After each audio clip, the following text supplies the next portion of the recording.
So concertina, the front of it is facing into the wind.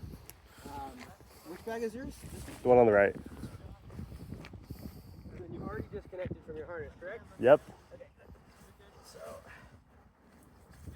when you have your lines in like this, if you throw it into the middle like this, I don't know if I picked this up correctly or not. It's a good idea to make sure that we don't disconnect the glider until the last thing, okay? Noted.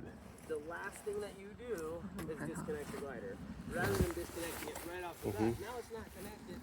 I don't know if these risers are twisted or tangled. Okay, so you would bring the whole gear set over here all connected to the back. You wouldn't I'm disconnect. going to reconnect it. Oh, okay. You're going to start I'm from going the to front. show you how to do it That's awesome. Perfect. from a connected glider and keep it connected for a reversible harness. Okay. So I'm actually going to just reconnect it really quick. So I'm just going to open this. Now I can see my A riser. Come back here.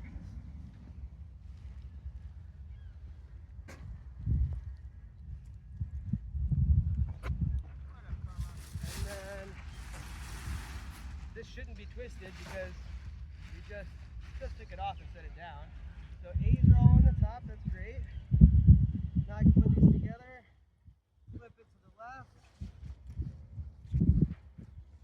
I like to actually put just the harness at least halfway on, so that when I'm clipping it in, because these can feel weird, like you're not sure which way they go. So now I can see this one sits this way, this one goes across to here. That. Now I know I'm connected in here right. I can do it with my speed bar, all that stuff.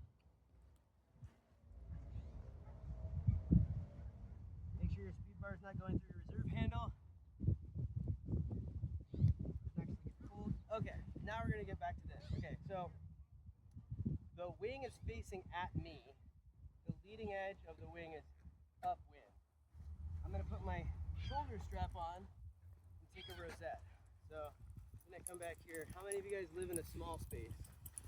Yeah, this is really nice to be able to do in a small area. So a lot of paragliders you'll see pack up, they open the glider all the way up. In a windy environment, that is really, really challenging. So usually on some version of this, just a rosette, take your lines, throw them right in the middle, and then set your harness right at the end of the concertina bag. Then come up here to this end, this, find the center of your wing.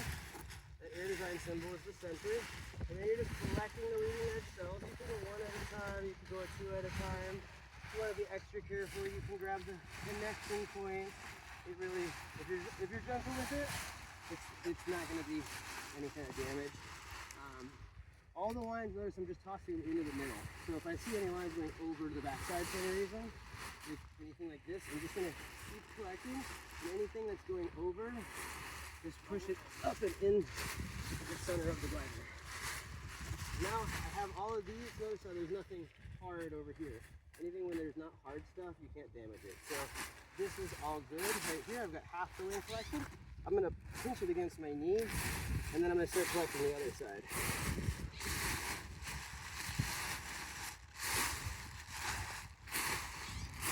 There's a lot of different ways to pack your glider, and you can see a ton of different ways online. This is just how I do mine. If you want to go ultra crazy, you can even push like these individual ones down and make sure all the cells are going in and all of that stuff.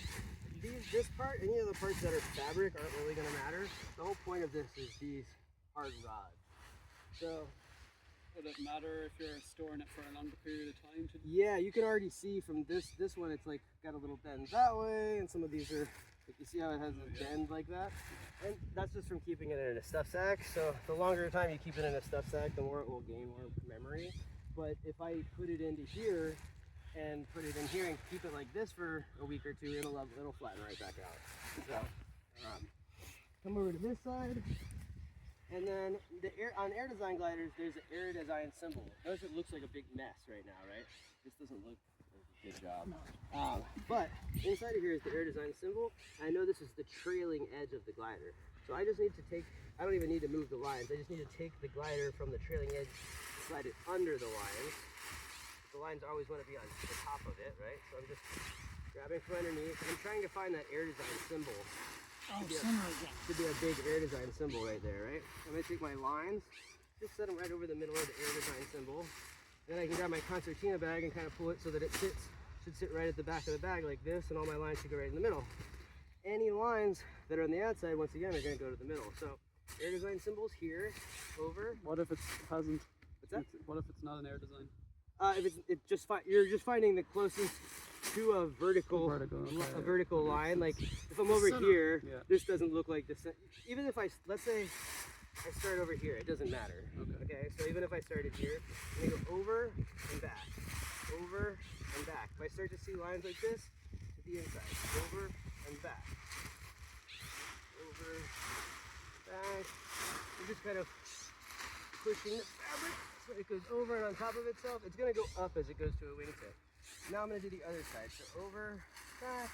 It will be slightly asymmetric as we go up just because we started not in the middle. See how this one line is trying to go over? You don't want to just continue to pack it. Just help it over, like this, and then over, back, over, back, over, back. I'm kind of pulling just really gently toward me. That kind of helps the fold pattern happen kind of automatically. Now everything's all like this, kind of folded pretty nicely. I like to do like a karate chop right down the middle here, and then press over, and that's just gonna kind of fold this over really nicely, right? And now I can put that inside the back end of my concertina bag, and then I'm just gonna start working my way up here. So I'm just gonna take that same kind of karate chop, push it over. There's nothing to get damaged at this end of the glider, it's only up at this end. So I gently, I'm not putting all my weight on, I'm just gently placing my knee there just to hold it from regaining any air. I'm just still pushing fabric this way. Still coming up. All of the openings, including the wingtip openings, every opening is on this end. So if you press this air out too fast, you'll be pressing it out through seams. That's not good for the glider at all.